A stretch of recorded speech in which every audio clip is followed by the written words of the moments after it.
এই যে অসমৰ 4জন ল'ৰাৰ যে ৰহস্যময়ভাৱে মৃত্যু হৈছে, এই 4জন ল'ৰাৰ ৰহস্যময়ভাৱে মৃত্যু হোৱা আপোনালোকে দেখা পাইছে বেংগলোৰ কৰ্ণাটকত, কিন্তু বৰ্তমান তেওঁলোকক পষ্টমৰ্টেম কৰা হৈছে বডিকেইটা, আৰু পষ্টমৰ্টেমৰ পিছত এটা ভয়ংকৰ ৰিপৰ্ট আহিছে যে তেওঁলোকৰ বডিত কাৰ্বন মনক্সাইড নামৰ এটা বিষাক্ত গেছৰ বহু অত্যাধিক মাত্ৰা পোৱা গৈছে। এই কাৰ্বন মনক্সাইড গেছটো ক'ৰ পৰা ওলায় আপোনাক কৈ আছোঁ। যেতিয়া আপুনি গাড়ী চলায়, গাড়ীৰ পৰা যিটো ক'লা ধোঁৱা ওলায়, সেই ধোঁৱাটো কাৰ্বন মনক্সাইড। যেতিয়া আপোনালোকে গেছ জ্বলায়, গেছৰ পৰা যিটো ধোঁৱা ওলায় সেইটো হৈছে কাৰ্বন মনক্সাইড। গতিকে এটা ভয়ংকৰ এটা বিষাক্ত গেছ হয়। এই বিষাক্ত গেছটো তেওঁলোকৰ বডিত বহু অত্যাধিক মাত্ৰাত পোৱা গৈছে। গতিকে অথৰিটিয়ে কৈছে, মেডিকেলৰ মানুহে কৈছে যে এইটো কাৰণতো, কাৰ্বন মনক্সাইডৰ অত্যাধিক মাত্ৰা পোৱাৰ কাৰণতো তেওঁলোকৰ মৃত্যু হ'ব পাৰে। আৰু এটা তেওঁলোকৰ বাকী আছে, পষ্টমৰ্টেম এটাটো কৰা হ'ল, আৰু এটা পষ্টমৰ্টেম কৰিব, তাৰপিছতহে তেওঁলোকে ক্লিয়াৰিফাই কৰিব, কনফাৰ্ম কৰিব যে কি কাৰণত আচলতে তেওঁলোকৰ মৃত্যু হৈছে। কিন্তু এতিয়া বৰ্তমান কথা হ'ল যে তেওঁলোকৰ বডিত কাৰ্বন মনক্সাইডৰ অত্যাধিক মাত্ৰা পোৱা কেনেকৈ গ'ল। বহুতে কৈছে যে ৰুমৰ ভিতৰত কিবা খাই কৰি শুই আছিল চাগে, মদক দ্ৰব্য এনেকুৱা কিবা টাইপৰ খাই পেলাই তেওঁলোক শুই গ'ল, ভাতটো গেছত বহাই পেলাই তেওঁলোক শুই গৈছিল, যাৰ ফলত গোটেই ৰাতি, আৰু ৰুমটো সেই সময়ৰ ৰুমটো এনেকুৱা আছিল যে ৰুমটোৰ পৰা ভেণ্টিলেশ্যন ভাল নাই, হাৱা বতাহ সোমাব নোৱাৰে, ওলাব নোৱাৰে।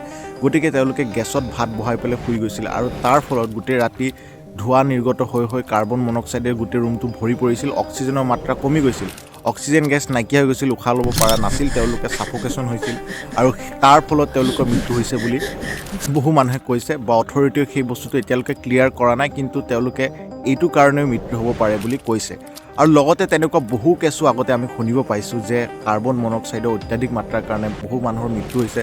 বহুত এনেকুৱা দেখিছোঁ যে বাহিৰত গৈ ল'ৰাবিলাক ৰুমত কাম কৰিব যায়, ৰুমটো চাৰিওফালে বন্ধ থাকে, তেওঁলোকে কইল জ্বলাই শুই যায়, এতিয়া কইল জ্বলোৱাৰ ফলতো তেনেকুৱা হৈ যায়। বহুত এনেকুৱা ঘটনা আছে, কিন্তু আপোনালোকে গুগলত ছাৰ্চ কৰিলে পাব। গতিকে এটা বহুত ৰহস্যময় ঘটনা ঘটি গ'ল। 4জন ল'ৰা নিমাত হৈ পৰি আছে, ভাই শুই থকা অৱস্থাত, কোনোবা বহি থকা অৱস্থাত তেনেকৈ মৰি গৈছে। এইটো এটা বহুত আচৰিত ঘটনা।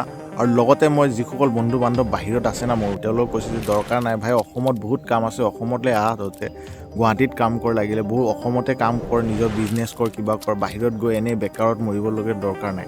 কাৰণ দেখিছে নহয় 4জনকৈ ল'ৰা ভাই কেনেকৈ মৰি গ'ল। গতিকে আপোনালোকে সাৱধান থকাটো মই ইচ্ছা কৰোঁ, আশা কৰোঁ। আৰু লগতে ভিডিঅ'টো শ্বেয়াৰ কৰাটো বহুত দৰকাৰী। কোনোবাই চাই যদি ভিডিঅ'টো শ্বেয়াৰ নকৰে বা ফাল্টু বুলি কয়, তেনেহ'লে ভাই সেইটো কিন্তু ভাল নহয়। আপোনালোকে ভিডিঅ'টো শ্বেয়াৰ কৰিব, আৰু নকৰিলেও নিজে এটা নিজৰ বন্ধুসকলক মাতি দিয়ক, তেওঁলোকক এটা জাননী দিয়ক যে ভাই ভালকৈ থাক বাহিৰত, বহুত দৰকাৰী এই কথাটো কিন্তু। গতিকে আপোনালোকে ভাবি চিন্তি চাই পেলাই শ্বেয়াৰ কৰিব বা লাইক কৰিব, এইটো আপোনালোকৰ কথা। কিন্তু মোৰ কৰ্তব্য যে মই আপোনালোকক জনাই দিওঁ এই বিষয়ে, মই জনাই দিছোঁ। আজিৰ কাৰণে ইমানে, আকৌ লগ পাম এটা নতুন ভিডিঅ'ত। Bye bye, Tata.